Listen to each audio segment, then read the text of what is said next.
14টা test match, একটাও century নেই। অস্ট্রেলিয়ার মাটিতে এই সংখ্যাটাই জুরুটের ক্যারিয়ারের সবচেয়ে বড় প্রশ্ন ছিল। অনেকে বলতো রুট ভালো, কিন্তু সর্বকালের সেরা নয়। আর আজ সেই জুরুটকে বলা হচ্ছে ব্রাডম্যানের বাইরে সেরা ব্যাটার। জুরুট টেস্ট ক্রিকেটে যার গড় ছিল 150 রান, 13,000-এর বেশি, সেঞ্চুরি 40টার উপরে, তবুও একটা দাগ ছিল তার ক্যারিয়ারে, অস্ট্রেলিয়ায় সেঞ্চুরি করা।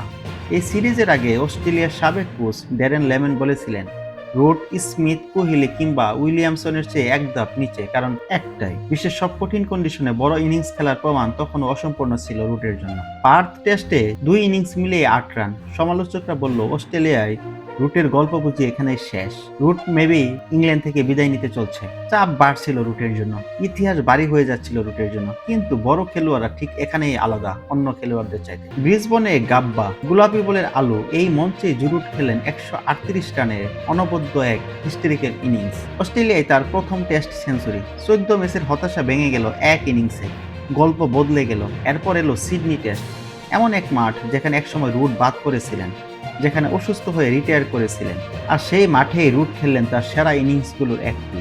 242 বলে 160 রান, ধৈর্য, নিয়ন্ত্রণ আর ক্লাস সবকিছু নিক্ষেপ মিশেলেই 160 রানের একটি অনবদ্য ইনিংস খেললেন। এই ইনিংস ছিল তার 41তম টেস্ট সেঞ্চুরি, যার মাধ্যমে তিনি পৌঁছে গেলেন রিকি পন্টিং এর পাশে সর্বকালের যৌথ চতুর্থ স্থানে।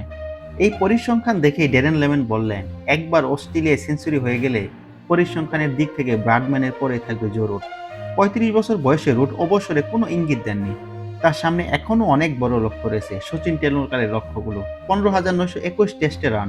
একসময় তো মাঠে তাকে বাদ দেওয়া হয়েছিল, আজ সেই মাঠেই তিনি লিখলেন ইতিহাস। জো রুট প্রমাণ করলেন, মহানতা একদিন আসে না, মহানতা আসে ধৈর্য আর লড়াই থেকে। আপনার মতে জো রুট কি সত্যি ব্রাডম্যানের পরে নাম হতে চলছে? কমেন্টে জানাতে বলবেন না।